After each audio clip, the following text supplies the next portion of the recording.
Secondly سر question میرا یہ ہے کہ ہم سارے سیٹ اپ کے اوپر پولیٹیکل ساری چیزیں آپ ماشاءاللہ جواب بھی دیتے ہیں، لیکن کیا وجہ ہے کہ 2018 کے الیکشن میں ایک پولیٹیکل پارٹی اور ان کی لیڈرشپ جیل میں تھی؟ اس وقت بھی اسی طرح کی دلیلیں بھی موجود تھیں، آرگیومنٹس بھی موجود تھے. اب ایک دوسری پولیٹیکل پارٹی ہے اور ساری ہوائیں ان کے خلاف چل رہی ہیں، تب ساری ہوائیں ان کے خلاف چل رہی تھیں. تو سر اس کی کیا وجہ ہے؟ اس کو ذرا آپ ایکسپلین کر دیں please. Thank you very much. I think so. First of all, I'm humbled. لیکن this is more pertinent question. اور اس میں میرے خیال میں ہمارے ہاں جو سو کالڈ ویلڈ انداز میں جو آپ پوچھ رہے ہیں وہ ہے ہمارا سول ملٹری ریلیشن شپ اور اس کے بیچ میں جو امبیلنس ہے. یہ میری ذاتی رائے ہے، یہ میں کسی آفیشیل پوزیشن کو ریپرزینٹ نہیں کر رہا ہوں. چونکہ آپ نے مجھ سے میری رائے پوچھی ہے اس لیے میں اس کا اظہار کر رہا ہوں. دیکھیں، گورننس سٹرکچر اگر آپ documented 5000 history of mankind دیکھیں، اس میں کوئی بھی نظام، آپ گریک سٹی اسٹیٹ سے لے کے رومن امپائرز کی انیسیشن سے جب اس جرنی کو آبزرو کرتے ہیں تو امپائرز بنی ہیں، پھر کنگڈمز بنے ہیں، پرنسپیلٹیز بنی ہیں، پھر ماڈرن ایرا میں پوسٹ رینیسانس میں آہستہ آہستہ یہ سفر نیشن سٹیٹ کی طرف آیا. اور اس نیشن سٹیٹ میں بھی ایک بلاک نے مارکسسٹ اور لیننسٹ ٹینڈنسی لی ہے، دوسری طرف کیپٹلسٹ بلاک نے ڈیموکریسی کو جنم دیا. اچھا، ڈیموکریسی کا اپنا سفر بھی کوائٹ انٹرسٹنگ ہے. ہمارے ہاں ہمارے بہت سارے کامپرس دوست، میں چونکہ بلوچستان سے میرا تعلق ہے، میری مراد کامپرستوں سے پشتون بلوچ سندھی کامپرستوں سے ہوتی ہے.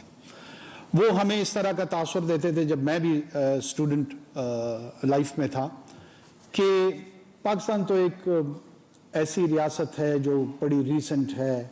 یہ مائلڈ ہو کے کہتے تھے اور ذرا سخت الفاظ استعمال کرتے تھے، وہ کہتے تھے آرٹیفیشل ریاست ہے.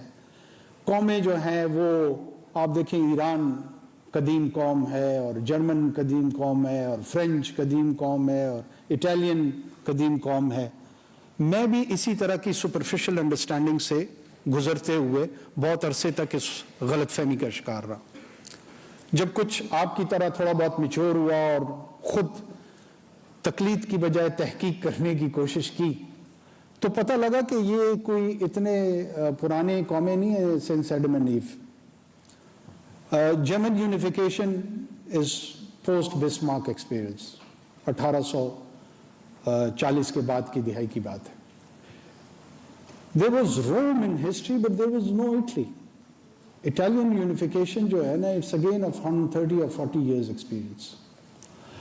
Same is with French experience, Spanish unification, even Britain کا جو ایکسپیریمنٹ ہے، یہ پہلے اسی طرح کی سب آئیڈینٹیٹیز میں تھا کہ پہلے ویسکس تھا اور نارتھمبریا تھا، and then they went for the super idea of England around 400-500 years back, 600 years back. اور اس پولیٹیکل ایکسپیرینس کو وہ چلاتے رہے. بادشاہت تھی، بادشاہت اور پارلیمان کے بیچ میں اسٹرگل رہی. میگنا کارٹا آن ورڈز کوئی 700 سال کی اسٹرگل ہے. اور بہت آہستہ آہستہ گلوریس ریولوشن کی صورت میں پارلیمان کی جو پار تھی وہ انٹرنچ ہوئی، وہ مضبوط ہوئی.